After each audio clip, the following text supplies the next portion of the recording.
आप देख रहे हैं अल्फा डिफेंस हिंदी में आपका स्वागत है। आज के इस वीडियो में हम लोग बात करने वाले हैं डीआरडीओ अन्वेषा के बारे में। परसों कैबिनेट कमेटी ऑन सिक्योरिटी की तरफ से जितने भी अप्रूवल्स दिए गए थे उसको लेकर किसी भी तरीके की प्रेस रिलीज नहीं की गई थी और अब वो धीरे धीरे इन्फॉर्मेशन बाहर निकल कर आ रही है मेन स्ट्रीम मीडिया के माध्यम से।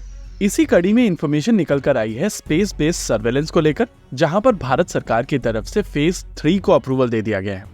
आइडिया है कि आने वाले समय में 52 सैटेलाइट्स लॉन्च की जाएंगी और ये सैटेलाइट्स लो अर्थ ऑर्बिट और जियो स्टेशनरी ऑर्बिट दोनों के लिए होंगे, यानी कि आपके पास में पोलर ऑब्जर्वेशन और जियो सिंक्रोनस ऑब्जर्वेशन दोनों की कैपेबिलिटी आएगी। ऐसा नहीं है कि हमारे पास में ये कैपेबिलिटी ऑलरेडी है, नहीं।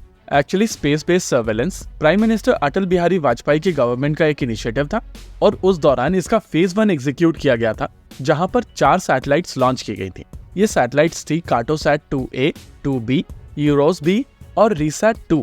साल 2013 के आसपास 6 सैटेलाइट्स लॉन्च की गई थी, जो थी Cartosat 2C, Cartosat 2D, Cartosat 3A, Cartosat 3B, Microsat 1 और RISAT 2A। In total phase 1 और 2 में मिलाकर 10 सैटेलाइट्स को लॉन्च किया गया था और इसी वजह से फेज 3 बहुत इंपॉर्टेंट है। 52 नई सैटेलाइट्स का मतलब है कि आप अपनी सर्वेलेंस करने की क्षमता को 5 गुना से भी ज्यादा बढ़ाने वाले हैं और जैसे ही ये सारी की सारी सैटेलाइट्स लॉन्च हो जाएंगी और ऑपरेशनल हो जाएंगी तो भारत की स्पेस बेस्ड इंटेलिजेंस काफी हद तक बढ़ जाएगी। वैसे इस फेज 3 के दौरान तीनों सर्विसेज को अपनी खुद की डेडिकेटेड सैटेलाइट्स भी मिलने वाली हैं।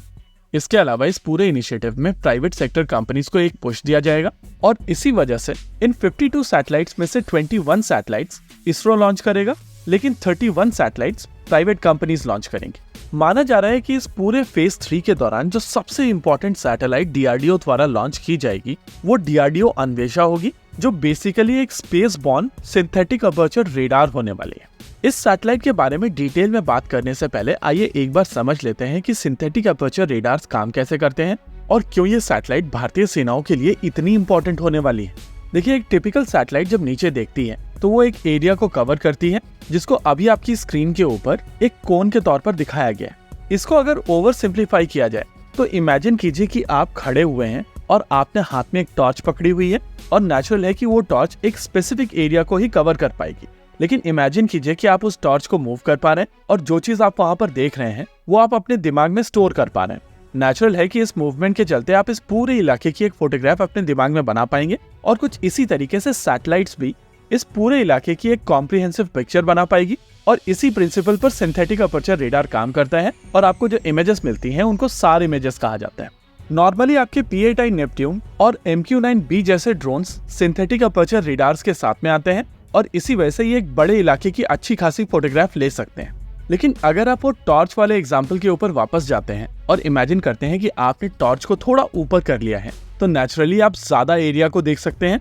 और अगर आप इस रेशियो को कंपेयर करते हैं P8I नेपट्यून या MQ-9B के एल्टीट्यूड से तो आपको समझ में आएगा कि आपकी सैटेलाइट्स काफी ऊपर हैं और इसी वजह से सैटेलाइट्स एक ज्यादा बड़ी पिक्चर को देख सकती हैं। यानी कि कम समय में एक ज्यादा बड़े इलाके को स्कैन करना है तो सैटेलाइट्स ज्यादा बेहतर ऑप्शन होंगे।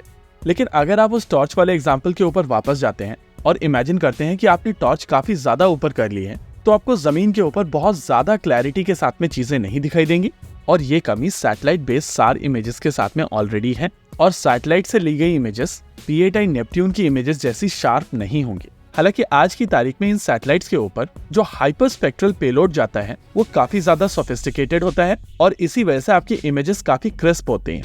ओवरऑल ये एक बहुत बड़ी डेवलपमेंट है और CCS के अप्रूवल का मतलब ये है कि चीजें फाइनल हो चुकी हैं। आने वाले कुछ दिनों के अंदर यहाँ पर क्लैरिटी मिल जाएगी कि कौन सैटेलाइट बना रहा है और कौन उनको लॉन्च करने वाला है।